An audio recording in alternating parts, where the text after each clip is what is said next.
فقہی، اخلاقی، معاشرتی، ان پہ گفتگو ہوئی ہے۔ تو آج کے درس میں ہم ذرا متفرق قسم کی چیزیں لے لیتے ہیں۔ اس میں کچھ چیزیں مختصر ہوں گی، کچھ ذرا تفصیلی ہوں گی۔ ایک مشہور بات ہے کہ اسلامک بینکنگ میں اور سعودی بینکنگ میں کیا فرق ہے، تو یہ سوال اب ہر آدمی سے سنیں گے، تو میں نے کہا کہ کچھ جو عام باتیں ہیں، یعنی کثیر الوقوع، اس پر بھی کچھ بات ہو جائے۔ تو خلاصہ اس کا یہ ہے کہ ہر چیز میں فرق ہے، مطلب یعنی فرق کا مطلب اگر آپ حقیقت کے لحاظ سے فرق کہیں تو وہ ہر چیز میں ہے۔ البتہ بعض چیزوں میں ظاہری یکسانیت ہے، تو ظاہری یکسانیت یہ حقیقی اتحاد کی دلیل نہیں ہے، اور یہ کامن سینس کی بات ہے۔ تو حقیقت کی روح سے اگر آپ لیں گے تو ہم کہیں گے کہ ہر چیز میں فرق ہے، کیونکہ سوائے ان خدمات کے جو کہ سعودی بینک میں بھی جائز ہے، وہ تو الگ بات ہے، لیکن جو عقود وہاں ناجائز ہے تو یہاں ممکن نہیں ہے کہ وہ ناجائز ہی کی شکل میں ہو۔ چنانچہ بینک کے دو سائیڈ ہوتے ہیں، ایسٹ سائیڈ اور لائبلٹی سائیڈ۔ اب یہ ایسٹ لائبلٹی بھی سعودی بینکوں کے اصطلاحات ہے، کیونکہ ہم مجبور ہے کہ اصطلاحات انہی کے استعمال کریں، اس لیے کہ بینکنگ پر انہی کا کنٹرول ہے، ورنہ جس کو ہم لائبلٹی کہتے ہیں تو یہ شرعاً لائبلٹی ہے نہیں، کیونکہ ڈپازیٹر جو رقم بینک میں جمع کرتا ہے تو اس کی حیثیت لائبلٹی کی نہیں ہے،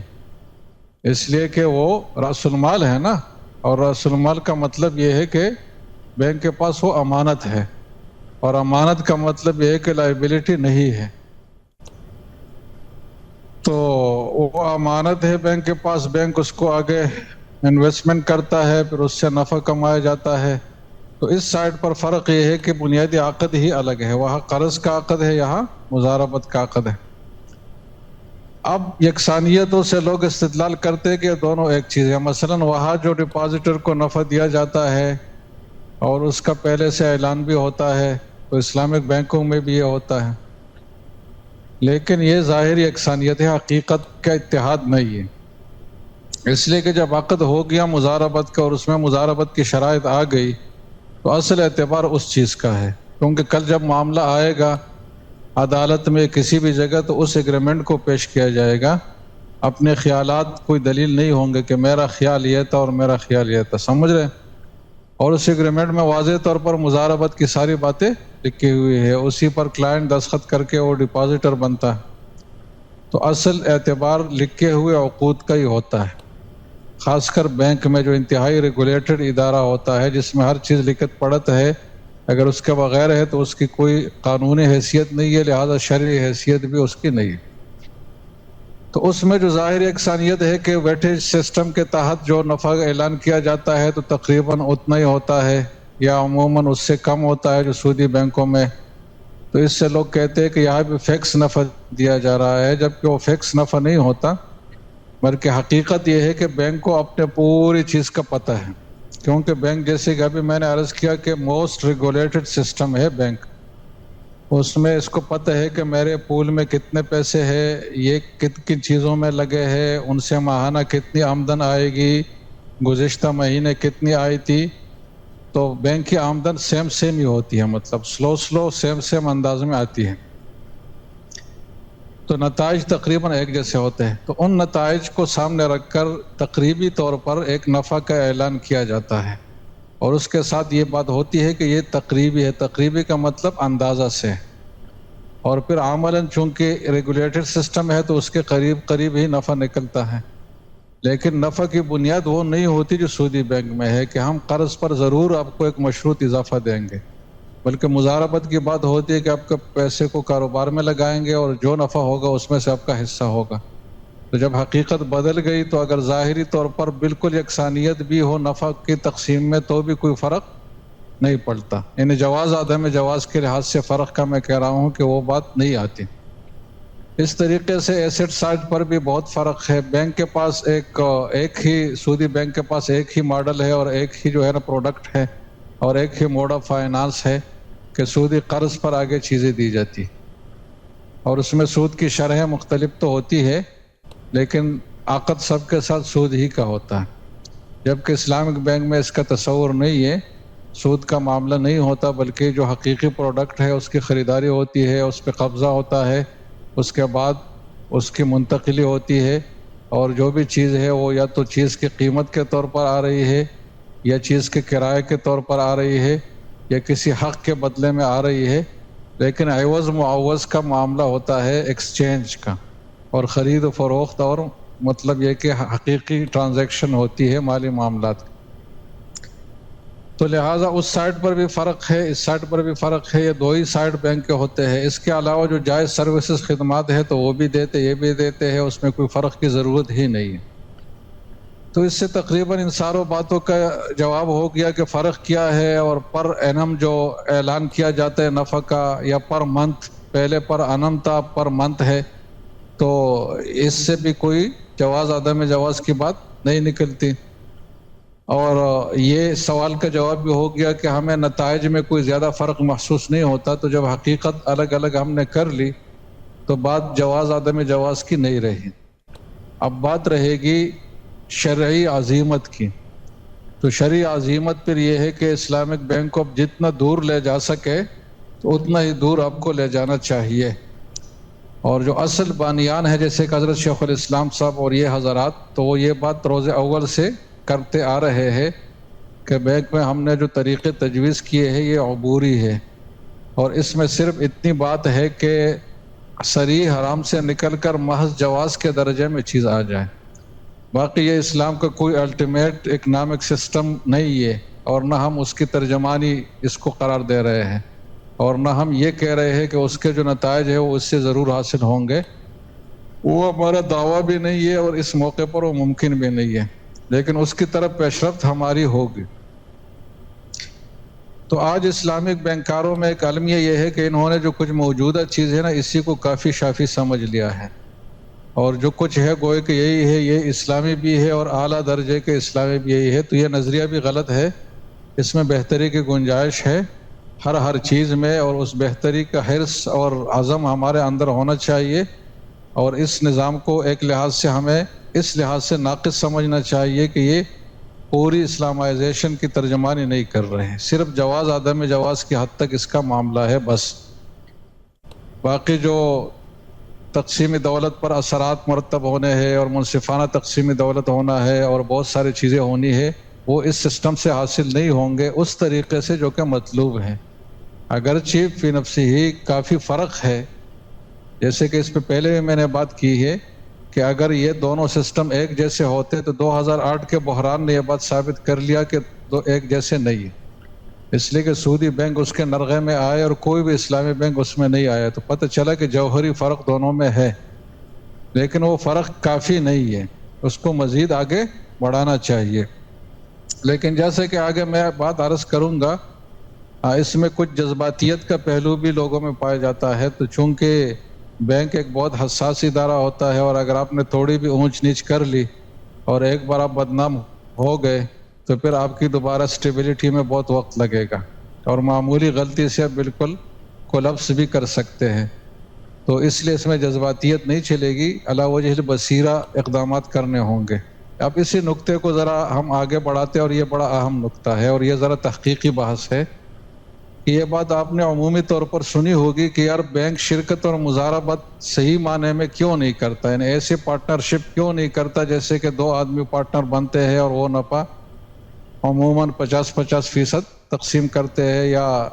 40-60 کے، یا 30-70 کے، لیکن بہرحال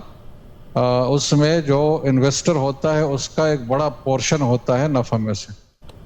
جبکہ بینک میں اس کے قریب بھی نہیں ہوتا۔ تو حقیقی شرکت اور مضاربت کے معاملات کیوں نہیں ہو رہے، جبکہ بینک میں زیادہ جو ہے 40-45% سے زیادہ اجارہ اور مرابہ ہو رہا ہے، اور باقی بھی جو عقود ہو رہے ہیں وہ بھی اس کے قریب ہیں، اور شرکت کے نام اگر کچھ ہو بھی رہا ہے تو وہ رننگ فائنانسنگ، جس کو رننگ مشارکہ کہا جاتا ہے، تو اس میں بھی شرکت کی پوری روح نہیں ہوتی،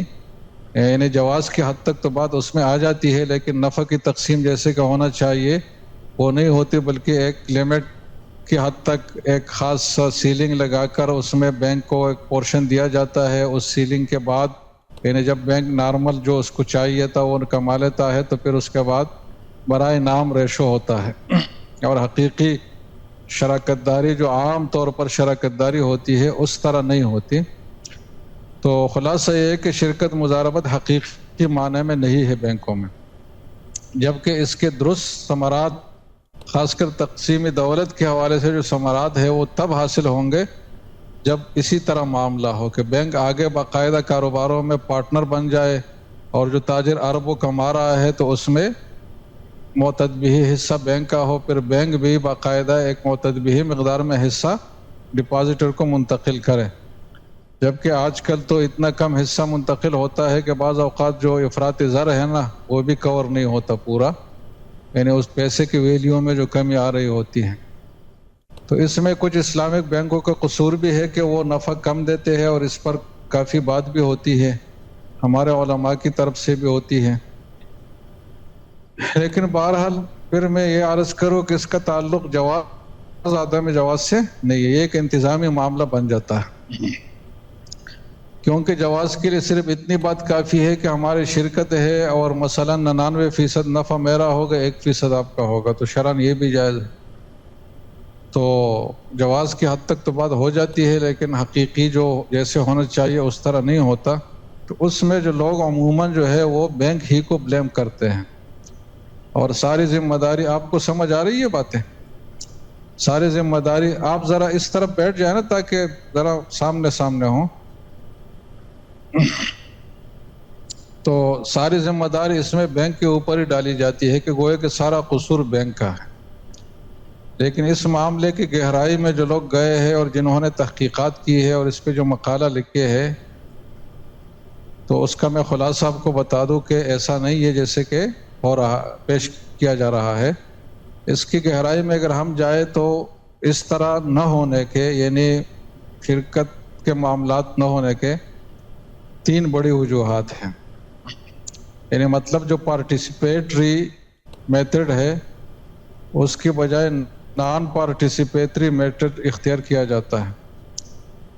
تو پارٹیسپیٹری فائنانس میتھڈ کیوں نہیں ہوتا، اس پہ کافی تحقیق ہوئی ہے۔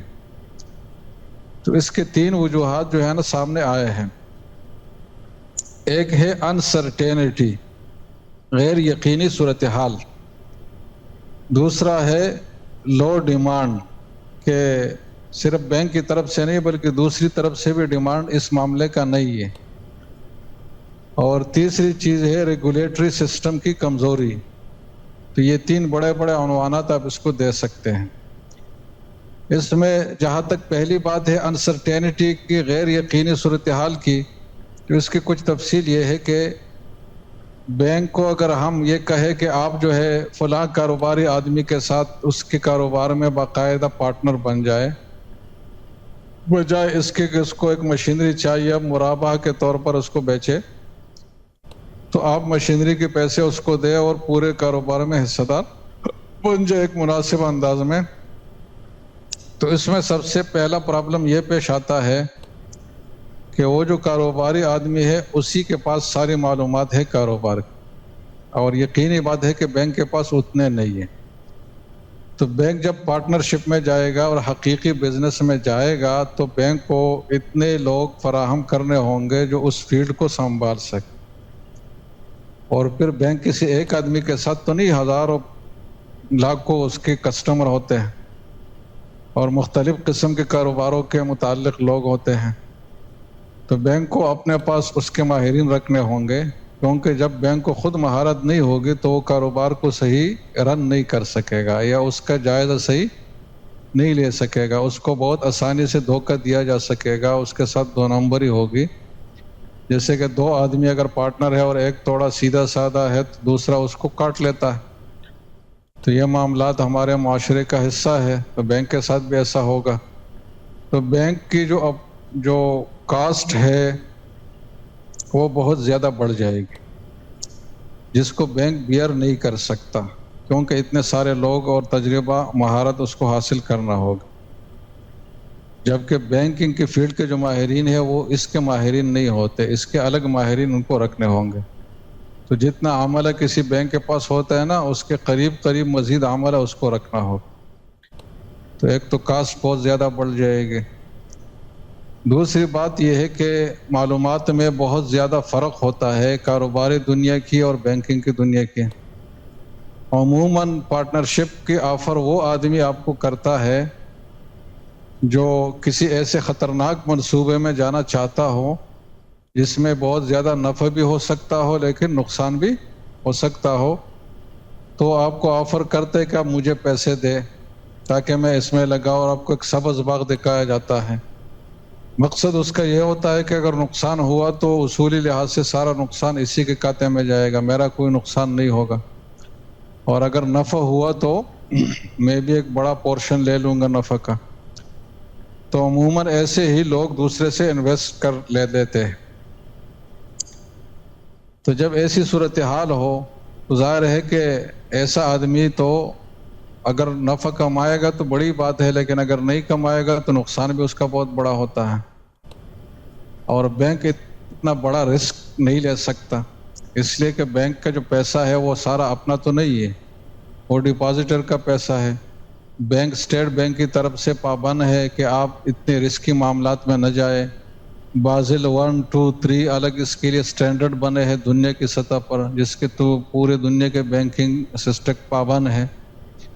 اس کے تحت بھی بینک اتنا رسک نہیں لے سکتا۔ اور دوسری طرف معلومات کا تفاوت بھی بہت زیادہ ہے فریقین میں، تو اس کو کہتے ہیں a symmetric information. A symmetric مطلب عدم توازن، کہ معلومات میں اور انفارمیشن میں عدم توازن ہوتا ہے۔ تو جب عدم توازن ہے تو اس میں پھر آگے مورل ہازارڈ آ جاتے ہیں، اخلاقی خرابیاں۔ تو دوسرا آدمی پھر آپ کے ساتھ دھوکہ فراڈ بھی کرے، کچھ بھی کرے، آپ اس کو پکڑ نہیں سکتے، اور دوسرا آدمی اتنا دیانتدار نہیں ہوگا کہ جس پہ آپ پورا اعتماد کر سکے۔ تو اس پورے سیناریو سے جو ایک بات ہم نکال سکتے وہ یہ ہے کہ انسرٹینٹی ہے بینک کے لیے بہت زیادہ غیر یقینی صورتحال۔ اب یہ جب ٹھیک ہوگا جب ہمارا کاروباری طبقہ ٹھیک ہو، اس کے پیچھے قانون کی نگرانی مضبوط ہو، اور بینک کے پاس صرف بینک کا تجربہ نہ ہو بلکہ کاروبار کا بھی تجربہ ہو۔ تو جب یہ دونوں طرف سے بات ہوگی تو تب ایسی صورتحال پیش آئے گی، ورنہ ہم صرف جذباتی نعرے لگا رہے ہوں گے کہ بینک شرکت مضاربت کیوں نہیں کرتا، اور پھر کوئی نتیجہ اس کا نہیں نکلے گا۔ تو ایک تو انسرٹینٹی ہے، دوسری وجہ اس سے بھی بڑی ہے، اور وہ ہے لو ڈیمانڈ۔ یعنی مطلب یہ جو پرابلم ہے نا، یہ صرف رسد کی طرف سے نہیں، یہ بینکنگ کی طرف سے، بلکہ یہ پرابلم طلب کی طرف سے بھی ہے، کسٹمر کی طرف سے بھی ہے۔ وہ یہ نہیں چاہتا کہ بینک میرے ساتھ شریک ہو، بلکہ وہ یہی چاہے گا کہ میں مرابحہ پر کوئی اثاثہ اس سے لوں، اس کو ایک فکس نفع دوں، اس کو اپنے کاروبار کی ہوا بھی میں نہیں لگنے دوں کہ یہاں کیا ہو رہا ہے۔ اس لیے کہ کاروباری آدمی تین چیزیں چاہتا ہے: ایک، منافع کا کم سے کم حصہ دوسرے کو ملے، دوسرا کاروباری رازداری، کہ میرے جو کاروبار کے راز ہے وہ کسی پر منکشف نہ ہو، تیسرا ہے آزادی، کہ میں جو کچھ چاہوں اپنے فیصلے صوابدید کے تحت کر سکوں، میری آزادی پر کوئی قدغن نہ ہو۔ تو جب بینک ایک مؤثر انداز میں پارٹنر بنے گا تو وہ ان تینوں چیزوں کو ٹچ کرے گا نا۔ وہ نفع کا اتنا حصہ نہیں لیں گا جتنا وہ مرابحہ سے کما رہا تھا، بلکہ بہت زیادہ ہوگا اس کا، کیونکہ وہ بہت زیادہ رسک لے رہا ہے تو نفع بھی اس کا ہوگا۔ مزید یہ ہے کہ وہ کاروباری راز بھی حاصل کرے گا، اس لیے کہ اس کے بغیر یہ رسک میں ہے۔ تو بینک کے جو لوگ ہوں گے جب کاروبار کی جڑ تک نہیں پہنچیں گے تو اعتماد نہیں کر سکیں گے، اور مزید یہ ہے کہ ان کی آزادی بھی متاثر ہوگی، اس لیے کہ جو بھی اقدام اٹھانا ہوگا، جو بھی آگے فیصلے کرنے ہوں گے تو اس میں بینک کو آن بورڈ لینا ہوگا، اس کی مرضی کے تحت کرنے ہوں گے۔ تو تاجر اپنی آزادی کو بھی خطرے میں سمجھتا ہے، اپنی رازداری کو بھی خطرے میں سمجھتا ہے، اور نفع بھی خطرے میں سمجھتا ہے کہ بہت کم اس کو ملے گا۔ تو ان تینوں وجوہات سے تاجر کبھی بھی شرکت مضاربت کے لیے آمادہ نہیں ہوتا۔ اگر اس کا کاروبار ساؤنڈ اور صحیح چل رہا ہے،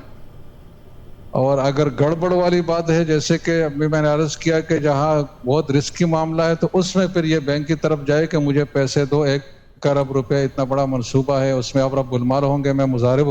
ہوں گا، نفع 50% ہوگا، جبکہ وہ معاملہ اتنا ہوگا کہ بہت ہی زیادہ رسکی ہوگا. تو لوگ اسی معاملے کے لیے جائیں گے، اور حقیقی جو کاروبار ہے نا اس میں کبھی بھی بینک کو شریک نہیں کریں گے، اس لیے کہ اس سے تینوں چیزیں متاثر ہوتی ہیں. تو یہ بھی ایک بہت بڑا عامل ہے بینک کے حقیقی کاروبار میں نہ جانے کا. یہ بات آپ سمجھ رہے ہیں نا. تیسری چیز ہے ہمارا ریگولیٹری سسٹم کا کمزور ہونا، یعنی ہمارے پاس بہت سارے چیزوں کے حوالے سے قوانین ہی نہیں ہے، اور جہاں قوانین ہے تو وہاں اس پہ عمل درآمد نہیں ہے، جہاں عمل درآمد ہے تو وہاں سلو پانا اتنا زیادہ ہے کہ دنوں کے بعد سالوں میں حل ہوتی ہیں. تو بینک اگر ایسے سیکٹر میں قدم رکھے گا جس میں عدالتی مقدمات میں بھی جانا اس کو پڑے گا، اور جس میں سال ہر سال لگیں گے، جس میں عدالتی اخراجات اپنی طرف اور انتظار اپنی طرف، اور پھر کچھ ملے یا نہ ملے وہ اپنی طرف، پھر رشوتوں کا جو سلسلہ چل رہا ہے وہ اپنی طرف. تو ان سب چیزوں کے تحت بینک یہ جرات نہیں کر سکتا کہ میں اس حقیقی کاروبار میں حصہ لوں. تو یہ ساری چیزیں ہم ٹھیک کریں گے کافی حد تک، تو تب یہ اقدام ہوگا. اور اگر معاشرہ ہمارا اسی طرح ہے جیسے کہ ہے، تو صرف بینک سے ہم یہ توقع رکھ کے کہ وہی سارا کرے، تو یہ ایک غیر منصفانہ بات ہوگا، ایک غیر حقیقت پسندانہ مطالبہ ہوگا. تو ہم نے اس بات کا جائزہ لیا جو ایک عام مشہور بات ہے کہ بینک شرکت مضاربت کیوں نہیں کرتا. تو آپ کو میری باتیں سمجھ آئی یا نہیں آئی؟ یہ مبنی پر حقیقت ہے یا نہیں ہے؟ تو ایسے ہی ہے. ٹھیک ہے جناب، اس پر پورے انگلش میں مقالے لکھے ہوئے ہیں، اس کا ہم نے تلخیص کی ہے جو میں نے آپ کو بتائی. ایک عام بات یہ بھی کہی جاتی ہے کہ اسلامی بینکاری تو ضیاء الحق صاحب رحمہ اللہ کے دور میں شروع ہوئی تھی، تو پھر اس میں اور آج کے بینکاری میں کیا فرق ہے؟ تو اس دور میں شروع ہوئی تھی، لیکن اس پہ پھر عمل درآمد اس طرح نہیں ہوا جو کو ہونا چاہیے تھا، اور صرف کچھ اصطلاحات بدل گئے اور کچھ جو ہے ظاہری شکل و صورت تھوڑی سی بدلی گئی، لیکن معاملات کی حقیقت وہی رہی جو کہ تھی. تو اور اس کی وجہ یہ تھی کہ بینک کے اندر کوئی شرعیہ بورڈ، شرعیہ نگرانی، شرعیہ ایڈوائزری یہ سسٹم نہیں تھا. تو ان بینکاروں ہی کے اوپر چھوڑ دیا گیا، تو انہوں نے انٹرسٹ اور سود کا نام مارک اپ رکھ لیا اور چیز کا نام مرابہ رکھ لیا، باقی چیز وہی ہے جو کہ پہلے تھی. تو صرف اصطلاحات اور نام کی حد تک تھا، لیکن بعد میں جب سنجیدگی سے اس پہ عمل شروع ہوا، پھر علماء باقاعدہ اداروں میں گئے اور پھر اپنی نگرانی میں سارے کام کرواتے رہے، اور پھر پورا سسٹم قائم ہوا شرعیہ بورڈ کا، جس میں پروڈکٹ ڈیولپمنٹ سے لے کر آڈٹ تک سارے معاملات بورڈ کے ماتحت ہوتے ہیں. کوئی پروڈکٹ بن رہا ہو تو بھی بورڈ سے منظوری ضروری ہے، اگر اس میں کوئی معاملات ہو تو آڈٹ 2 قسم کے ہوتے ہیں، اس کے تحت کوئی خامیاں نکلے تو اس کا حل بھی بورڈ کو نکالنا ہوتا ہے، اور جو روزمرہ کے معاملات ہیں وہ بھی ایک عالم دین کی نظر سے گزر کر آگے جاتے ہیں. تو جب یہ اسٹرکٹ اور سخت نگرانی ہوئی اور علماء نے حقیقت کے مطابق جو عقود تھے وہ نافذ کروائے، تو پھر یہ ایک ہم اس کو غیر سودی بینکنگ کہہ سکتے ہیں کہ وہ سودی معاملات سے نکل کر غیر سودی بن گیا. تو ضیاء الحق کے دور میں اس طرح کوئی سسٹم نہیں تھا، اس وجہ سے وہ کامیاب نہیں ہوا. تو یہ ایک بات ہے. یہ بھی ایک عام سوال کیا جا رہا ہے کہ اسلامک بینک جو منافع دے رہے ہیں وہ 100% حلال منافع ہے. تو دیکھو جہاں تک حلال حرام کی بات ہے تو ہم اس کو کہہ سکتے ہیں کہ حلال منافع ہے، کیونکہ آگے شرعی عقود کے نتیجے میں وہ حاصل ہوئے ہیں. باقی اس میں جو ظاہری یکسانیت کی بات ہے اور اس طرح کی چیزیں ہیں تو اس پہ میں نے بات کر لی. ایک اہم بات یہ بھی کی جاتی ہے کہ اسلامک بینکاری جو ہے یہ سرمایہ دارانہ نظام کو تحفظ فراہم کرتی ہے. تو یہ بات اگر ایک لحاظ سے آپ لے لیں تو بہت دور نتائج کی حد تک یہ بات آپ کہہ سکتے ہیں، لیکن جو قریبی فروق ہے جس کا تعلق جواز عدم جواز سے ہے تو اس حد تک آپ یہ بات نہیں کہہ سکتے، اس لیے کہ بنیادی فروق ہے، جیسے کہ اس پہ بات ہوئی اور 2008 کے بحران کا حوالہ بھی آیا، تو اگر یہ اسی طرح چیز ہوتی ہے، اس کے فروق کا ایک ٹول ہوتا تو پھر اسی طرح نتائج کا حامل ہوتا، جبکہ فرق بہت سارا ہے، یعنی عدم فرق بھی اگر کچھ چیزوں میں ہے تو فرق بھی بہت ساری چیزوں میں ہے، کیونکہ اسلامک بینکنگ کے تحت ہر بینک روزانہ کے حساب سے ہزاروں ایسٹ خرید کر بیچ کر حقیقی کاروبار کرتا ہے، جس سے ملکی معیشت کو اور پہیے کو ایک روانی ملتی ہے اور معیشت کو ایک سرکل ملتی ہے حرکت کے لیے، جبکہ سودی بینک میں اس سرکل کو ایکٹیویٹ کرنے کا کوئی ڈائریکٹ منصوبہ نہیں ہے، قرض اس نے لیا جس بھی مقصد کے لیے جس بھی طریقے سے خرچ کیا اس سے کوئی سروکار نہیں ہے، جبکہ بینک شروع ہوتا ہے کاروباری اثاثے سے، تو کاروبار میں بہرحال اس کا اثر ہے اور حقیقی مارکیٹ پر بھی اس کا اثر ہے، اور بنیادی معاملات اس کے شرعی ہے، تو پھر ہم یہ نہیں کہہ سکتے کہ یہ سرمایہ دارانہ نظام کو تحفظ کے لیے ہے۔ ٹھیک ہے جناب، ایک اہم بات جو آپ نے سنی ہوگی اس کو بھی کلیئر کرنے کی ضرورت ہے، اور وہ یہ ہے کہ اسلامک بینک جو ہے یہ ہیلو کا نام ہے جناب،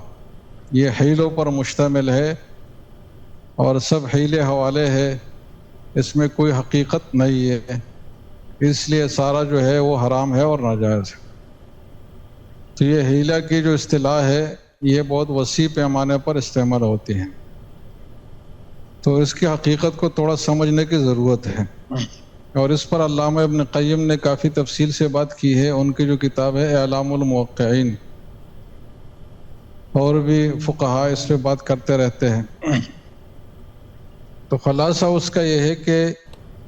حیلہ کی 3 قسمیں ہیں، اور 3 صورتیں ہیں۔ ایک قسم وہ ہے جس میں حیلہ اس طریقے سے کیا جائے کہ نہ اس چیز کی حقیقت بدلے اور نہ اس پر کوئی شرعی حکم مرتب ہو، اور صرف ظاہری ہیر پیر کی حد تک ایک معاملہ کیا جائے۔ اس کی مثالیں ہم کئی جگہوں سے دے سکتے ہیں، مثلا بنی اسرائیل کے جو ہیلے تھے نا وہ اس نوعیت کے تھے کہ جب ان کے اوپر کچھ جانوروں کی چربیاں حرام ہوئی تو انہوں نے ان چربیوں کو پگھلایا اور استعمال کرنا شروع کیا، اور یہ کہہ کر کہ یہ تو چربی نہیں ہے، یہ تو گھی بن گیا مثلا۔ یہ بالکل اس طرح کا ہیلہ ہے جیسے کہ دودھ سے اب دہی بنایا اور کہے کہ وہ اگر ناپاک تھا تو یہ پاک ہو گیا، یا جیسے کہ مچھلی ان کے اوپر حرام ہوئی تھی، ہفتے کے دن مچھلی کا شکار، تو انہوں نے 3-4 مراحل میں یہ کام کیا کہ بڑے بڑے نہر کھدوائے اور بڑے بڑے حوض بنائے اور اس میں پانی چھوڑ دیا ہفتے کے دن سے پہلے، اور ہفتے کے دن میں بھی پانی آتا رہا، اس میں مچھلیاں بھی آتی رہی، اور ادھر سے حوض کا منہ بند کر لیا تاکہ مچھلیاں اس میں گھری رہے، اور پھر اتوار یا کسی اور دن میں اس کو شکار کیا،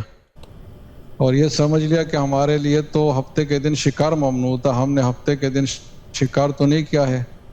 تو یہ ایک حیلہ انہوں نے اختیار کیا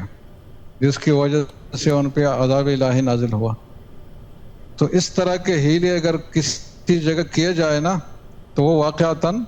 شرعاً حرام ہوں گے، اس پر کوئی فقہی اثر مرتب نہیں ہوگا۔ اس کی مثال اگر ہم مالیات کے سیکٹر میں لے لیں تو 2 اہم مثالیں آپ ذہن میں رکھ لیں۔ ایک تو بے عینہ کی مثال ہے جو ربوی ہیلوں میں آپ نے پڑھا ہے، یعنی اگر آپ کو 1 لاکھ روپے چاہیے اور زید آپ کو 1 لاکھ روپے دینا چاہتا ہے سود پر، مثلاً 10,000 سود پر، تو وہ ڈائریکٹ سودی معاملہ کرنے کے بجائے اس طرح ہیلہ کرے کہ اپنی ایک چیز جو گاڑی اس کے پاس ہے وہ آپ کو 1 لاکھ میں بیچ دے، ادھار کر کے 1,10,000 کا بیچ دے، ٹھیک ہے؟ تو وہ جو 10,000 اس نے نفع کمانا تھا اس نے اس معاملے کے ضمن میں کمایا، پھر قبل اس کے کہ آپ سارے پیسے کی ادائیگی کریں، آپ سے وہ گاڑی دوبارہ خرید لیتا ہے 1,00,000 میں، اور آپ کو 1,00,000 روپے وہ دے رہتا ہے. تو آپ کو 1,00,000 روپے چاہیے، آپ کو مل گئے، اور اس کو 10,000 سود چاہیے تھا، وہ مل گیا، اور بیچ میں جو چیز استعمال ہوئی وہ ایک بالکل ہی مصنوعی طور پر استعمال ہوئی، جس پر نہ کوئی فقہی اثر مرتب ہوا اور نہ ہی یہ مقصود ہے. تو یہ دو باتیں یاد رکھے، بڑی اہم ہے کہ نہ یہ مقصود ہے نہ اس پر اثر مرتب ہوا، اس وجہ سے یہ سودی ہیلا ہے. اور امام شافعی کے کمزور قول کے علاوہ باقی تمام فقہا جو ہے نا اس کو منع کرتے ہیں، اور بعض لوگ شوافی کی طرف منسوب کرتے ہیں کہ ان کے ہاں یہ جائز ہے، لیکن تحقیقی بات ہے کہ ان کے ہاں بھی یہ جائز نہیں ہے. اس پر پورے ایک مقالہ میں نے پڑھا ہے، اس میں انہوں نے پوری عبارات نقل کی ہے شوافی کی، تو یہ ان کی طرف غلط منسوب ہے کہ وہ اس قسم کے معاملے کو جائز کہتے ہیں. تو یہ تمام فقہا کے ہاں گوئے کہ ایک سودی ہیلا ہے اور ناجائز ہے. تو اس طرح کے ہیلوں کی اجازت کوئی بھی آدمی نہیں دیتا، اور نہ اسلامک بینکنگ میں اس طرح کی صورتیں موجود ہیں. ایک دوسری مثال آپ لے لیں باب الزکوٰۃ میں، کہ ایک آدمی کی زکوٰۃ کی تاریخ مثلا 20 جولائی ہے، ٹھیک ہے، 20 جولائی نہ کہے، 20 رمضان کہے، کیونکہ زکوٰۃ کے لیے شرعی سال چلتا ہے، اسلامی سال. تو 20 رمضان سے پہلے وہ اپنا سارا مال جو ہے نا وہ اپنی بیوی کو ہبہ کر لیتا ہے، لیکن وہ ہبہ ایسا کرتا ہے کہ صرف زبانی کلامی حد تک ہبہ ہے، اس کو حقیقی قبضہ نہیں دیتا. تو یہ بھی ایک مصنوعی چیز ہو جائے گی، لہٰذا اس پر کوئی شرعی حکم بھی مرتب نہیں ہوگا، اور آدمی اس عمل سے گناہگار بھی ہوگا. تو ہیلا کی پہلی قسم ہوئی بالکل ظاہری مصنوعی، جس میں کوئی حقیقی تبدیلی نہ ہو، تو اس پہ شرعاً گناہ بھی ہوتا ہے، اور جس مقصد کے لیے وہ کام کیا جاتا ہے وہ فائدہ بھی اس پہ مرتب نہیں ہوتا. جیسے کہ یہاں آدمی زکوٰۃ سے نہیں بچتا، اور وہاں بے عینہ میں سود کے گناہ سے نہیں بچتا.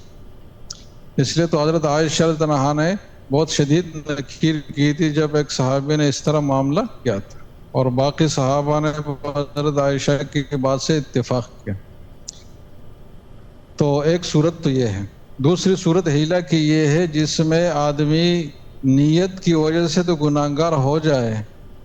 لیکن اس پر شرعی اثر بہرحال مرتب ہو. مثلا یہ زکوٰۃ والی مثال لے لیں، اگر ایک آدمی 19 رمضان کو اپنا سارا مال حقیقتاً بیوی کو ہبہ کرے، اور اس کو قبضہ بھی دے، اور اس کو مالک بنائے، تو یہ آدمی زکوٰۃ سے مبرہ ہو جائے گا. کیوں ہو جائے گا؟ اس لیے کہ اس کے مال پر اس کی ملکیت میں سال پورا نہیں ہوا، اور بیوی کو تو آج ملا ہے نا، تو اس کا سال تو آج سے شروع ہوگا. اب بیوی کی مرضی ہے کہ اس ہبہ کو برقرار رکھتی ہے یا واپس شوہر کو دوبارہ ہبہ کرتی ہے، لیکن جو ہبہ ہوا ہے یہ حقیقتاً ہوا ہے، پورے لوازمات کے ساتھ ہوا ہے. تو اس صورت میں ہم کہیں گے کہ یہ آدمی فرار عن الزکوٰۃ کا جو عمل اس نے کیا، اس نیت کی وجہ سے تو گناہگار ہو گئے، لیکن اس کے عمل پر شرعی نتیجہ مرتب ہوگا، اور یہ آدمی زکوٰۃ سے مستثنی ہو جائے گا، اور اس کو زکوٰۃ ادا نہ کرنے کا جو گناہ ہے وہ نہیں ہوگا. زکوٰۃ سے فرار الگ چیز ہے، اور زکوٰۃ ادا نہ کرنا، واجب ہو کر ادا نہ کرنا، یہ الگ چیز ہے. تو اس سے تھوڑا کم درجے کا گناہ ہوگا، لیکن گناہ اس کو بہرحال ہوگا، لیکن مقصد بھی دوسری طرف حاصل ہوگا. تو ہیلوں کی کچھ قسمیں ایسی بھی ہیں. اس کی مثال میں آپ کو دے دوں، اس میں کہ جہاں مقصد غلط ہونا تو ظاہر ہے اس کی تو مثال نہیں ہے، لیکن بات ہم اس پہ کر رہے ہیں کہ ہاں تو یہی بے عینہ وغیرہ کی مثالیں ایسی لے لے جس میں بے عینہ کو بھی اس میں ڈال سکتے کہ اس میں بیع و شراء تو ہوئی، لیکن نیت اس سے بیع و شراء بہرحال نہیں ہے، اس لیے کہ جیسی چیز بیچی تو فوراً اس سے خرید لی، تو شرعی اثر بھی اس پہ اس معنی میں تو مرتب ہوگا کہ یہ بالکل عین سود نہیں ہوگا، لیکن یہ مکروہ تحریمی ہوگا اور بحکمی سود ہوگا. سمجھ رہے جناب؟ اس لیے اس کو حیلہ ربویہ کہا جائے گا، اس کو ربا نہیں کہا جائے گا. ربا الگ چیز ہے اور ربوی حیلہ الگ چیز ہے. تو ربوی حیلے کا گناہ اس کو ہوگا، لیکن عین ربا کا گناہ بہرحال اس میں نہیں ہوگا. تو دوسری قسم یہ ہے. تیسری قسم یہ ہے جس میں دونوں باتیں نہیں ہوتی، یعنی شرعاً اس کو کوئی نیت کا گناہ ملتا ہے، اور نہ ایسا ہوتا ہے کہ اس کے عمل پر کوئی شرعی نتیجہ مرتب نہ ہو، بلکہ شرعی نتیجہ بھی مرتب ہو جاتا ہے. تو اسلامک بینکوں میں جو چیزیں ہیں نا وہ اس تیسری نوعیت کے ہیں، اور یہ اس صورتوں میں ہوتا ہے جہاں حقیقی معاملہ ہو. مثلا آپ کو ایک گاڑی چاہیے نا، اور آپ بینک کو ہٹا دیں، ہم دو افراد کی بات کریں، آپ کو گاڑی چاہیے 1 لاکھ روپے میں وہ ملتی ہے. تو ایک صورت یہ ہے کہ میں آپ کو 1 لاکھ روپے دے دوں 10,000 سود پر، اور آپ کی پھر مرضی اس سے گاڑی لے یا کچھ بھی کرے. دوسری صورت یہ ہے کہ میں آپ سے کہوں کہ آپ کو گاڑی چاہیے نا، تو آپ کہیں کہ ہاں واقعی مجھے گاڑی چاہیے حقیقی مقصد کے تحت. تو میں کہوں کہ میں آپ کو پیسہ تو نہیں دوں گا، لیکن میں گاڑی حاصل کر کے گاڑی ہی آپ کو بیچوں گا. تو دیکھو اس صورت کو آپ ہیلا نہیں کہہ سکتے. آپ یہ نہیں کہہ سکتے کہ آدمی سود لینا چاہتا تھا تو اس کی جگہ اس نے گاڑی بیچ دی اس کو، بلکہ اس کو آپ شرعی متبادل طریقہ کہیں گے کہ اس کے ایک جینون مقصد تھا، گاڑی کا حصول واقعی اس کو مطلوب تھا گھر کے لیے کسی بھی کام کے لیے، اور اس کے 2 طریقے تھے، ایک ناجائز اور ایک جائز. تو اس نے ناجائز طریقہ چھوڑ کر جائز طریقے کو اختیار کیا، تو اس کو ہیلا نہیں کہا جائے گا، بلکہ اس کو کیا کہا جائے گا؟ شرعی متبادل. تو اس کو لوگ ہیلا کہتے ہیں، اور کہتے ہیں کہ یار وہ فلاں کمپنی یا آدمی جو ہے وہ تو بینک کے پاس گیا تھا، اور بینک بجائے اس کے اس کو سود دے دے تو ہیلا کر کے بیچ میں گاڑی دے دی. تو وہ گاڑی ایسے نہیں ہوتی، بلکہ وہ حقیقی مقصد کے تحت ہوتی ہے. سمجھ رہے جناب؟ تو اس پہ نہ نیت کا کوئی گناہ ہوگا، اور نہ ہم یہ کہیں گے کہ اس عمل پر نتیجہ مرتب نہیں ہوتا، بلکہ نتیجہ بھی مرتب ہوگا. اور اس کو ہیلے کا نام نہیں دیں گے، بلکہ شرعی متبادل کا نام دیں گے. تو یہ جتنے بھی پروڈکٹ ہیں نا، مرابہ ہے، اجارہ ہے، استثناء ہے، سلم ہے، جتنے بھی ہے، یہ سب چیزیں اس میں آ جائیں گے، اور سب کے آپ یہ تشریح کریں گے کہ شرعی متبادل ہے. سمجھ رہے جناب؟ البتہ ایک صورت بہت زیادہ مخدوش ہے اور ایک صورت تھوڑا کم مخدوش ہے، وہ 2 صورتیں رہ جائیں گے. ایک صورت جو بہت زیادہ مخدوش ہے وہ کموڈیٹی مرابحہ کا ہے، جس کو تورق کہا جاتا ہے. تو اس پر الگ سے ہم کسی وقت گفتگو کریں گے کہ تورق ثنائی، ثلاثی، منظم، غیر منظم،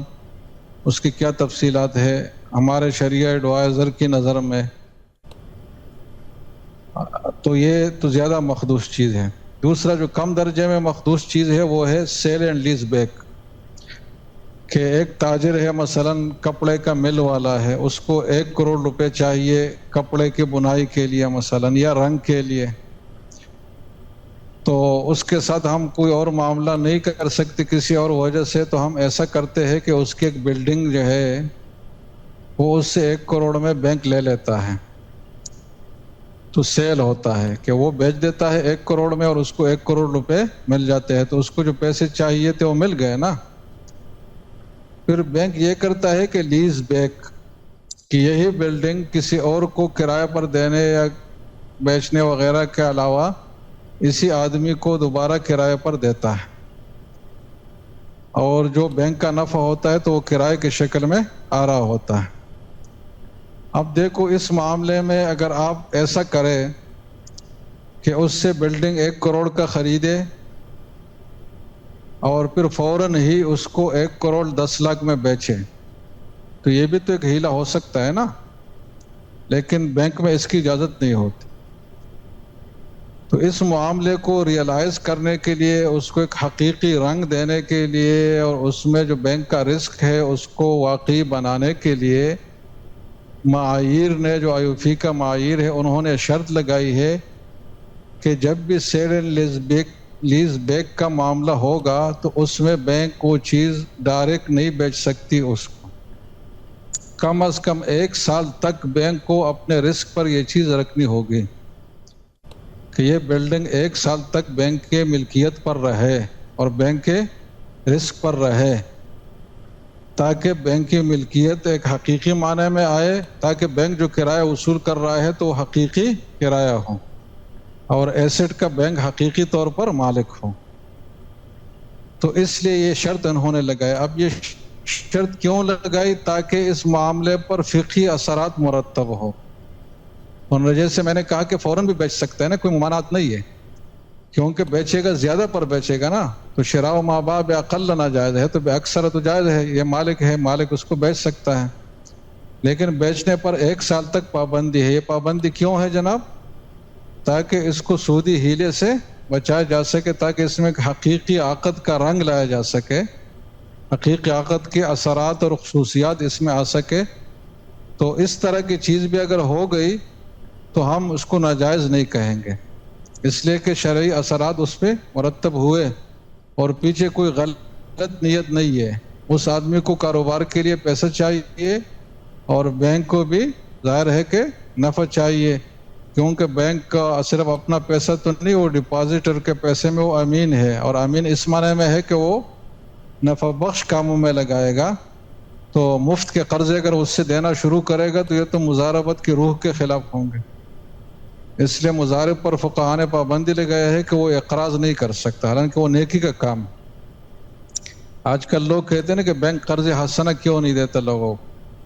تو بھائی بینک کا اپنا پیسہ توڑی ہے، وہ تو ڈپازٹر کا پیسہ ہے باب الاموال کا، اس میں سے قرض دینے کی تو اجازت ہی نہیں ہے۔ تو ایک خیراتی ادارہ سمجھ کر نا لوگ اس پہ وہ سارے احکام لاگو کر رہے ہیں کہ ایسا کیوں نہیں ہو رہا۔ تو جب یہ تیسرا قسم کا ہیلہ ہو جائے گا تو تیسری قسم میں گویا کہ 2 قسمیں بن گئی۔ ایک وہ ہے جو حقیقی و معنوی اور ظاہری ہر لحاظ سے مقصود بھی ہے اور اس میں فقہی اثرات بھی مرتب ہوتے ہیں، اور 90% عقود بینک کے اسی طرح ہی ہوتے ہیں، جیسے کہ مرابع اجارہ۔ اور جو حقیقی طور پر مقصود نہیں ہوتے، معاملے کو جائز بنانے کے لیے ہوتے، جیسے کہ سیل لیز بیک ہے، تو وہ بھی اندھادھند اس کی نہیں، بلکہ اس کے ایسی تکیف کی جاتی ہے، شرائط لگایا جاتا ہے جس میں وہ حقیقی معاملے کے بالکل اثرات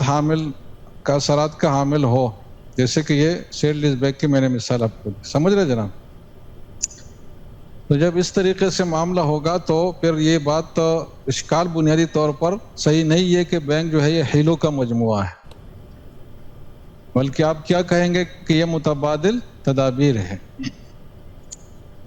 تو یہ حیلہ والی بحث بھی ہو گئی، ٹھیک ہے جناب۔ ایک اہم مسئلہ یہ پیش آتا ہے کہ اسلامک بینکوں میں غیر مسلموں کو عہدے دینا اور ان کو ملازمت پر رکھنا یہ ہوتا رہتا ہے، تو شرعی حوالے سے کیا پالیسی اس میں ہونی چاہیے؟ تو دیکھو اس میں 2 باتیں، ایک تو جواز عدم جواز کی بات ہے، تو وہ تو یہ ہے کہ آپ غیر مسلم کو ایک جائز کام کے لیے جائز شرائط کے ساتھ رکھ سکتے ہیں، اگر آپ نے ایسا کر لیا تو آپ گناہگار نہیں ہوں۔ لیکن دوسری طرف ایک بات ہے کہ یہ خلاف مصلحت ہے، تو وہ یقیناً ہے، اور یہ کئی لحاظ سے خلاف مصلحت ہے، یعنی 8-10 وجوہات آپ اس کے بتا سکتے ہیں کہ یہ خلاف مصلحت ہے۔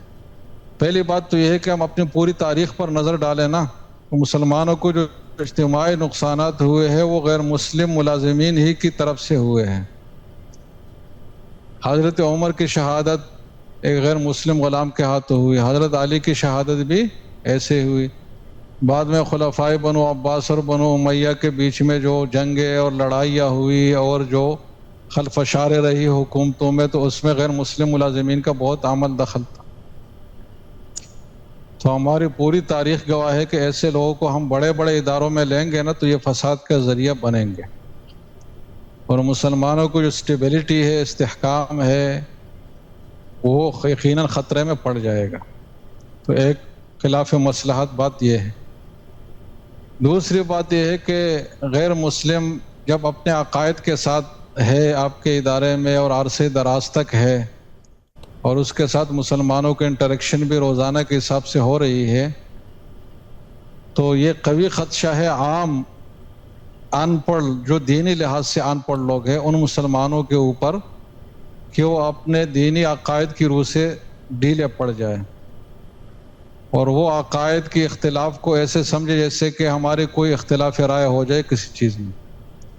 جیسے کہ آپ جو زیادہ لبرل لوگ ہیں نا وہ ہندو مسلم کے اختلاف کو اسی طرح لیتے جیسے کہ عمر بکر کے اختلاف، اور اس کو ایک اختلاف رائے سمجھتے کہ وہ بھی ٹھیک ہے یہ بھی ٹھیک ہے، بس آپ یہ کرے وہ کرے. آپ نے یہ بات سنی ہوگی، آپ اگر کرے دیں گے نا لوگوں کو باہر جا کر تو اکثر ایسے ہی نظریات رکھتے ہیں کہ یہ کوئی اتنا بڑا مسئلہ نہیں ہے، اختلاف رائے ہے، جبکہ ہمارا جو ان سے اختلاف ہے وہ تو عقیدے کا ہے. اور عقیدہ کی تعریف یہ ہوگی، یہ ہے کہ عقیدہ وہ چیز ہوگی جس میں آپ کو 100% اس کے حق ہونے کا یقین ہو اور دوسرے جانب کے 100% باطل ہونے کا یقین ہو، اور آپ ذرا برابر بھی اس بات کی گنجائش نہ رکھیں. اگر آپ نے تھوڑی سی بھی گنجائش اس کے اپنے ذہن میں رکھ لی کہ چلو یہ بھی ہو سکتا ہے، تو آپ مسلمان ہی نہیں رہیں گے، کیونکہ آپ کا اپنا عقیدہ جو ہے وہ شک کا شکار ہے کسی درجے میں اور آپ کو پختہ عزم اور یقین نہیں ہے. متکلمین نے تو یہاں تک بات کی ہے کہ ایک آدمی اگر یہ کہتا ہے، مثلا زید اگر یہ کہے کہ آج میں اللہ کے وجود کو مانتا ہوں، لیکن اگر کوئی آدمی 1 ارب دلائل دے دے گن کر اللہ کے وجود نہ ہونے پر، اور وہ دلائل ایسے ہو جو مختلف نوعیت کے ہو، تو پھر میں اس پہ بھی سوچ سکتا ہوں کہ اللہ موجود نہیں ہے مثلا.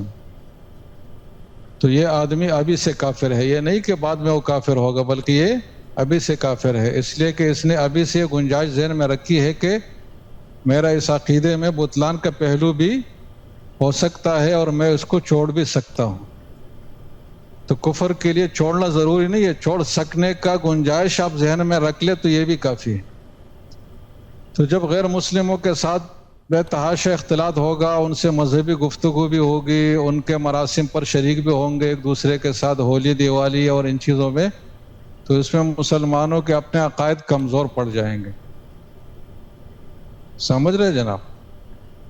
اور ایک اور خطرہ جو تقریباً یقینی ہے وہ ثقافت اور معاشرت کے لحاظ سے ہے کہ آپ ان کی ثقافت اور معاشرت اختیار کریں گے، ان کے ظاہری عادات اطوار آپ اختیار کریں گے ان کی صحبت کی وجہ سے، جو کہ وہ بھی ایک نقصان دہ چیز ہے. تو یہ بھی ایک خلاف مصلحت بات ہے.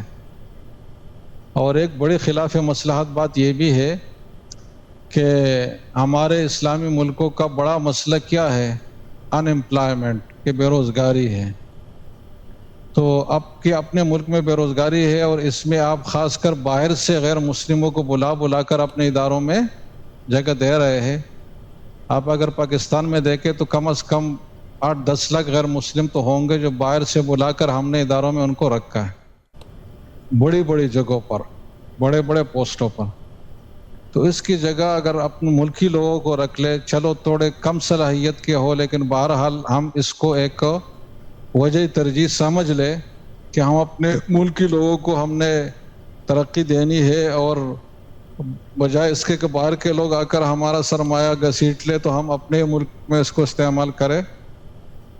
تو اس نظریے کے تحت آپ کام کریں گے تو آپ خود بخود اس پالیسی پر پہنچیں گے کہ ہمیں بہت ہی ڈائر نیڈ کے تحت ہی کئی غیر مسلم کی خدمات لینی چاہیے، ورنہ یہ ہمارے لیے معاشی لحاظ سے بھی کوئی مصلحت کا باعث نہیں. اور ایک اہم بات یہ ہے کہ کافر جتنا بھی اچھا ہوگا نا تو وہ اللہ رسول کا باغی ہے، وہ حقائد حق کا باغی ہے. تو جو آدمی حق کا باغی ہو تو وہ آپ کے اسلامک بینکنگ جیسے بڑے کاز میں کیسے ساتھ دے گا، جس کا مقصد حق کا فروغ ہے؟ یہ اس کے بنیادی ویژن میں یہ بات شامل نہیں ہوگی. تو جب بنیادی ویژن میں یہ بات شامل نہیں ہوگی، نہ ہو سکتی ہے، تو یہ کسی بھی درجے مصلحت نہیں ہے کہ اس کو آپ خاص کر وہ ادارے جو اسلام کے نام پر چل رہے ہیں اس میں آپ ملازمت دیں۔ تو خلاصہ بات کا یہ ہوا کہ جائز تو ہے لیکن یقیناً خلاف مصلحت ہے۔ سمجھ رہے جناب؟ اب ایک اور اہم بحث پر ہم منتقل ہوتے ہیں۔ ہماری مصیبت ہے کہ جب گفتگو شروع ہو جاتی ہے تو بہت مسلسل ہو جاتی۔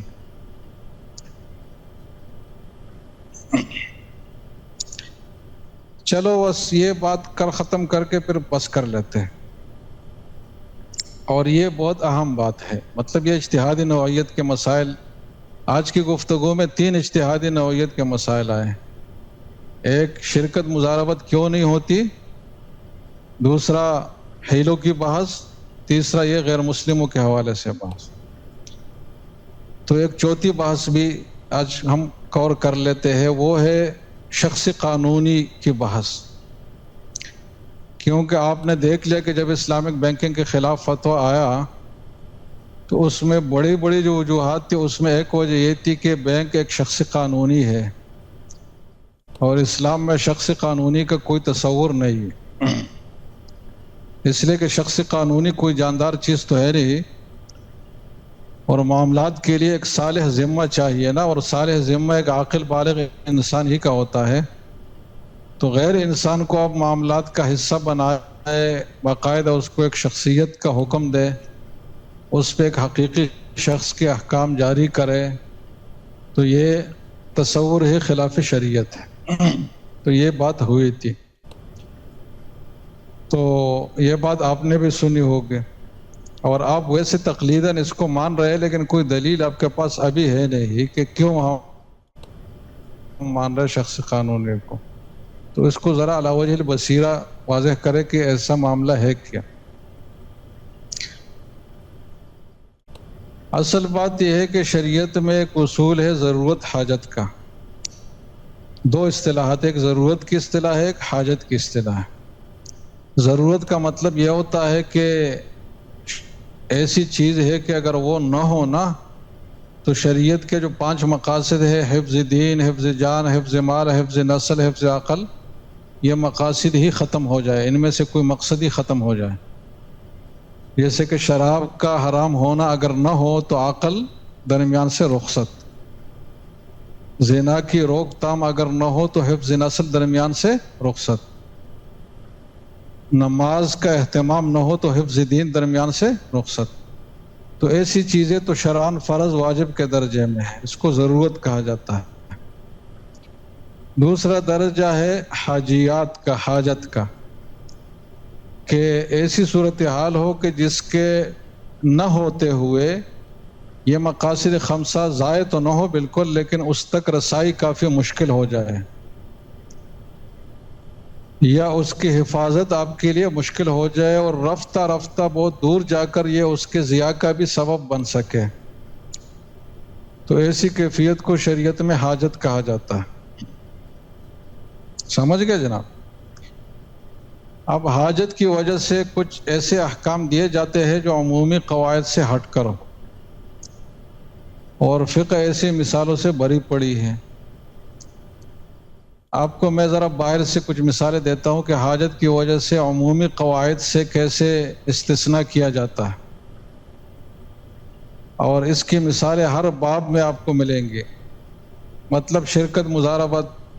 کا باب لے لیں، اس میں اگر آپ قواعد کی روح سے دیکھ لیں تو اس بات کی گنجائش نہیں ہے گنجائش کہ میری ایک دکان ہے اور اس میں ایک کام کر رہا ہوں مثلاً، اور میں آپ کو ساتھ بٹھا دوں کہ آپ بھی لوگوں سے کام لیتے رہے، اور جو آپ کمائیں گے نا اس میں آدھا میرا ہوگا آدھا آپ کا ہوگا۔ اس صورت کو اگر آپ قواعد فقہیہ کی روح سے لیں گے تو یہ صورت جائز نہیں ہے۔ کیوں نہیں ہے؟ اس لیے کہ یہ اگر اجارت الاشخاص کی صورت ہے نا، یعنی اس کی حقیقت اگر ہم یوں فرض کر لیں کہ میں دکاندار ہوں، میں نے آپ کو اجارے پر رکھ لیا، تو بھی یہ صحیح نہیں ہے، اس لیے کہ اجارہ میں اجرت متعین رقم کی شکل میں بہرحال ہونی چاہیے، جبکہ یہاں متعین رقم بھی نہیں ہے اور بہرحال بھی نہیں ہے، اس کو نفع ملے گا تو ملے گا ورنہ نہیں ہوگا۔ اس طرح اس کو ہم اجارت الاشیاء بھی نہیں بنا سکتے، یعنی ہم یہ بھی نہیں کہہ سکتے کہ اس آدمی نے اس دکاندار سے یہ دکان کرایہ پر لے لی، اس لیے کہ اگر دکان کرایہ پر ہے تو اس میں بھی کرایہ ایک متعین رقم ہونی چاہیے، جبکہ یہاں ایسا نہیں ہے۔ تو اصول کے لحاظ سے تو یہ صحیح نہیں ہے، لیکن فقہاء نے اس کی اجازت دی ہے، اس لیے کہ تعامل الناس اس کے اوپر قائم ہے۔ محیط برہانی جو فقہ کی ایک مشہور کتاب ہے، آپ نے نام سنا ہوگا، مبسوط کا نام آپ نے سنا ہوگا، ان دونوں کتابوں میں بدائع وغیرہ سب میں یہ مسئلہ مذکور ہے، اور یہ مفتابی ہی مسئلہ ہے، ایسا بھی نہیں کہ کوئی نادر الروایہ۔ تو دیکھو یہاں حاجت کی وجہ سے، اور حاجت کیا ہے؟ ایک فقہی قاعدہ ہے کہ وفی نزع الناس عن عاداتهم حرج، کہ لوگوں میں جب ایک معاملہ چل پڑے تو اس سے لوگوں کو نکالنا یہ حرج کا باعث ہے۔ تو اس حرج کی رعایت رکھتے ہوئے فقہاء نے اس خلاف القیاس معاملے کی اجازت دی ہے۔ اس طرح سلم میں روٹی سلم کے طور پر لینا، پکی پکائی روٹی، اصول کے لحاظ سے دیکھے تو اس کی گنجائش نہیں ہے، لیکن فقہاء نے تعامل اور ضرورت کی وجہ سے اس کی اجازت دی ہے۔ روٹی کو قرض پر لینے کی اصولی لحاظ سے گنجائش نہیں ہے، لیکن فقہاء نے اس کی اجازت دی ہے۔ وصیت کی اصولی لحاظ سے اجازت نہیں ہے، اس لیے کہ اس میں تملیغ الی ما بعد الموت ہے، لیکن ضرورت الناس کی وجہ سے اس کی اجازت دی گئی ہے۔ مزارعات اپنے اصولی لحاظ سے ناجائز عقد ہے، اس لیے کہ اس میں بھی وہی اجارے والی بات ہے کہ وہ فٹ نہیں ہوتی، لیکن ضرورتاً اس کی اجازت دی گئی ہے۔ مزاربت بھی ایسا ہی ہے، کیونکہ مزاربت کی حقیقت تو امپلائمنٹ کی ہے نا، ایک لحاظ سے کہ میں نے آپ کو پیسہ دیا اور آپ کو کام پہ لگائے کہ آپ میرے پیسے کو کاروبار میں لگائے، تو ہونا یہ چاہیے کہ میں آپ کو ایک فکس تنخواہ دوں نا، جسے کہ وکالہ بالاستثمار میں ہوتا ہے، لیکن اس میں شریعت نے فکس تنخواہ کی بجائے مزاربت کی اجازت دے دی۔ اور یہ جو مزاربت کا معاملہ تھا یہ جاہلیت سے رائج تھا، اور اسلام جب آیا تو اس پر کوئی پابندی نہیں لگائی بلکہ اس کو جاری رکھا، تو یہ بھی خلاف القیاس ہے۔ سمجھ رہے جناب؟ اس طریقے سے یہ تو چند مثالیں، آپ سینکڑوں مثالیں فقہ میں دیکھیں گے کہ جس میں عمومی قواعد سے عدول کیا گیا ہے، اور خاص اس شخص قانونی کے مسئلے میں بھی اس کے نظائر ملتے ہیں، جیسے کہ وقف ہے اور بیت المال ہے۔ تو وقف کے بارے میں تمام فقہاء کہتے ہیں کہ وقف کی ایک ذاتی حیثیت ہے، اس کا نگران سے کوئی تعلق نہیں ہے، نگران اگر بدل جائے تو وقف کے معاملات اس کے ساتھ نہیں بدلیں گے۔ اگر وقف سے کسی نے ایک دکان کرایہ پر لی ہے 1 سال کے لیے اور نگران بیچ میں بدل جائے تو نیا نگران آ کر یہ نہیں کہہ سکتے کہ یہ تو اس آدمی نے معاملہ کیا تھا، میں نہیں کرتا، بلکہ معاملہ حقیقت میں وقف نے کیا ہے اور وہ آدمی اس کا ترجمان تھا۔ تو وقف کے جتنے معاملات ہیں اس میں وقف کو ذاتی حیثیت دی گئی ہے، اور جو متولی، نگران اور جو مشرف جو بھی ہے اس کو نائب سمجھا گیا ہے۔ اس طریقے سے بیت المال میں بھی یہی سسٹم ہے کہ بیت المال کو ایک شخص حقیقی کی حیثیت دی گئی ہے، اور جو بھی حکمران اور اس کے متولی ہوں گے اس کو اس کا نائب بنایا گیا ہے۔ یہ ایسا کیوں ہے؟ یہ بھی حاجت الناس کی وجہ سے،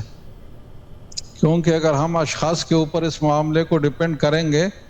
تو ان کے بدلنے سے یہ بڑے بڑے ادارے ہلیں گے، اور ان اداروں کو ایسا غیر مستحکم نہیں ہونا چاہیے۔ تو اس کا استحکام اسی میں ہے کہ ان کو بذات خود شخص تسلیم کیا جائے۔ اس لیے وقف میں آپ نے دیکھا ہوگا کہ جب وقف فنڈ یا جو بھی چیز قائم ہو اس کو آپ پیسے دے تو وہ اس کا مالک بن گیا،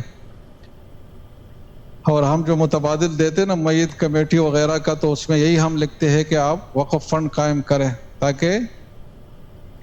یہ معاملہ سیدھا ہو جائے، ورنہ اگر یہ اب نہیں کریں گے تو پھر آپ وکیل ہوں گے، تو جب وکیل ہے تو رقم آپ کی ہے نہیں، اسی کی ہے، تو وہ مر گیا تو یہ میراث میں منتقل ہوگا،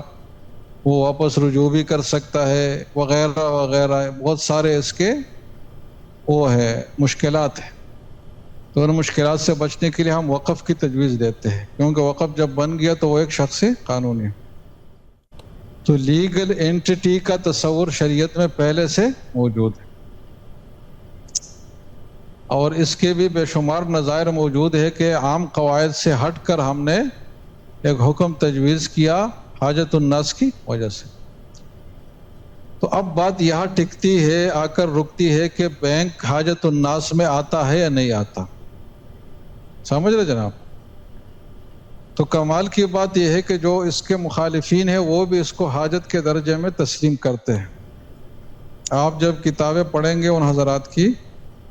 تو انہوں نے بینک کو معاشرے میں اور مالیات میں اور اکنامک سسٹم میں اتنا دخیل سمجھا ہے، مانا ہے کہ اگر یہ نہ ہو تو لوگوں کے لیے غیر معمولی مشکلات ہوں گی، یہ ان کی باتوں میں بھی ہے۔ اور اگر نہ بھی ہو تو بھی اس کے ثابت کرنے کی کوئی بڑی زیادہ تک و دو اور ضرورت نہیں ہے، اس لیے کہ بینک کو جب بحیثیت ادارہ ہم لیتے ہیں تو اس کے 5 بڑے بڑے مقاصد ہیں، اور وہ 5 مقاصد ایسے ہیں کہ ان میں سے ایک ایک مقصد کے لیے فقہا قواعد عامہ سے استثناء کی اجازت دیتے ہیں۔ تو جب یہ 5 چیزیں مل جائے تو بطریق اولا اس کی اجازت ہوگی۔ بینک ایک بڑا مقصد یہ ہے کہ یہ وسیطی مالی کا کردار ادا کرتا ہے، جیسے کہ پہلے دن اس پہ گفتگو ہوئی تھی کہ معاشرے میں 2 طبقات ہیں، کچھ کے پاس فاضل بچتیں ہیں توڑی توڑی لیکن وہ کسی کام میں نہیں لگا سکتے، ایک تو ان کے پاس کاروباری مہارت نہیں ہے، پھر ان کے بچتوں کے جو والیوم ہے وہ اتنا بڑا نہیں ہے کہ جس سے کوئی کام نتیجہ خیز انداز میں کیا جا سکے۔ تو دوسری طرف وہ لوگ ہیں جن کے پاس مہارتیں اور سکلز تو ہے لیکن اس کے پاس پیسے نہیں ہیں۔ تو جو مضاربت کا فلسفہ ہے نا جو ہدایہ میں بیان ہوا ہے کہ لأن الناس بین غنی بالمال غبی بالمعرفہ وبین غنی بالمعرفہ صفر الید عن المال، اس طرح کی عبارت ہے کچھ۔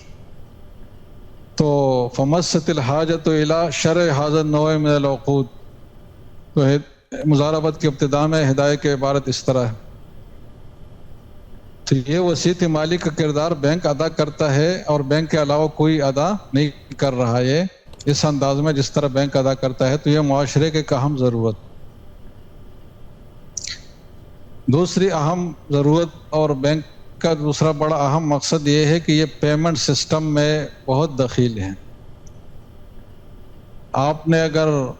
کوئی چیز لینی ہے، پیسوں کی ادائیگی ہے، کوئی چیز بیچی ہے، پیسے کی وصولی ہے، ان سب چیزوں میں ایک بے خطر طریقہ وہ بینک کا ہے۔ تیسرا بڑا مقصد یہ ہے کہ جو بین الاقوامی تجارت ہے وہ بینک کے بغیر ممکن نہیں ہے۔ امپورٹ ایکسپورٹ ظاہر ہے کہ کسی زمانے میں اگر ہوگا تو آج تو بالکل ممکن نہیں ہے، اور بین الاقوامی تجارت ملک کی بھی ضرورت ہے اور افراد کی بھی ضرورت ہے۔ چوتھا بڑا مقصد یہ ہے کہ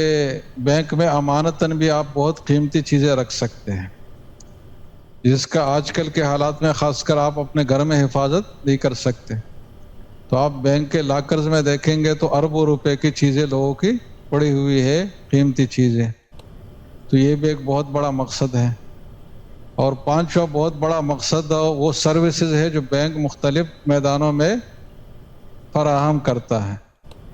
اور 60-70 قسم کے سروسز ہے جو بینک سے متعلق ہے، جو معاشرے کی روزمرہ کی ضرورتیں۔ تو ان 5 چیزوں کو اگر ہم ملائیں گے تو ہم یقیناً اس بات میں حق بجانب ہے کہ بینک جو ہے یہ معاشرے کی حاجت کا درجہ ضرور رکھتا ہے۔ کس چیز کا درجہ؟ اور اگر یہ نہ ہو تو غیر معمولی مشکلات کے لوگ شکار ہوں گے۔ تو جب ایک چیز حاجت کے درجے میں ہے، یقینی طور پر ہے، اور ان انفرادی حاجات سے، یہ ایک ایک علاقے کے حاجات سے جو فقہاء نے جن کی رعایت کی ہے اس سے یقیناً زیادہ ہے، تو ہم اس کو حاجت کے درجے میں مان سکتے ہیں۔ تو جب ہم نے دو پہیے تھے نا، دونوں ثابت کر لیے کہ شخص قانونی کے شرعی نظائر اور وجود ہے، دوسرا حاجت بھی ثابت ہے، تو ان دونوں باتوں کو ملانے سے یہ نتیجہ خود بخود ثابت ہوگا کہ بینک کو اگر شخص قانونی کی حیثیت دی جائے تو یہ خلاف شرع نہیں، اس لیے کہ یہ جو شخص قانونی کا تصور ہے، یہ جو حکومت قانون لازم کرتی ہے، یہ کوئی ایسا قانون نہیں ہے کہ حکمران نے اپنے مفاد کے لیے بنایا ہے، بلکہ یہ پبلک سیکٹر کے مفاد کے لیے ہے۔ کیونکہ بینک اگر بحیثیت ادارہ آپ کے سامنے نہ ہو اور افراد کے ساتھ آپ کا معاملہ ہو تو افراد تو بھاگ بھی سکتے ہیں، مر بھی سکتے ہیں، اور بھی مختلف حالات پیش آ سکتے ہیں. تو ہر آدمی کا جو انویسٹمنٹ ہے، جو بھی چیزیں ہیں، وہ انتہائی غیر یقینی صورتحال پر ہوں. تو اس چیز کو مستحکم کرنا یہ مصلحت شرعیہ کا بھی تقاضا ہے، مصلحت عقلیہ کا بھی تقاضا ہے، اور مصلحت سے بڑھ کر اس کی حاجت بھی ہے معاشرے کو. تو جب یہ ساری باتیں ثابت ہو گئی تو ہم یہ بات بلا تکلف کہہ سکتے ہیں کہ بینک کو شخص قانونی قرار دینا اور اس کو معاملات کا باقاعدہ فریق تسلیم کرنا یہ کوئی خلاف شرع تصور نہیں. البتہ ایک دوسری بات پہ بات آ کر اٹکے گی، اور وہ ہے محدود ذمہ داری کا تصور. تو اس پر انشاءاللہ کسی اور کلاس میں بات کریں گے. ٹھیک ہے، آج کے لیے اتنا کافی، اس کو ہضم کرے تو بڑی بات ہے.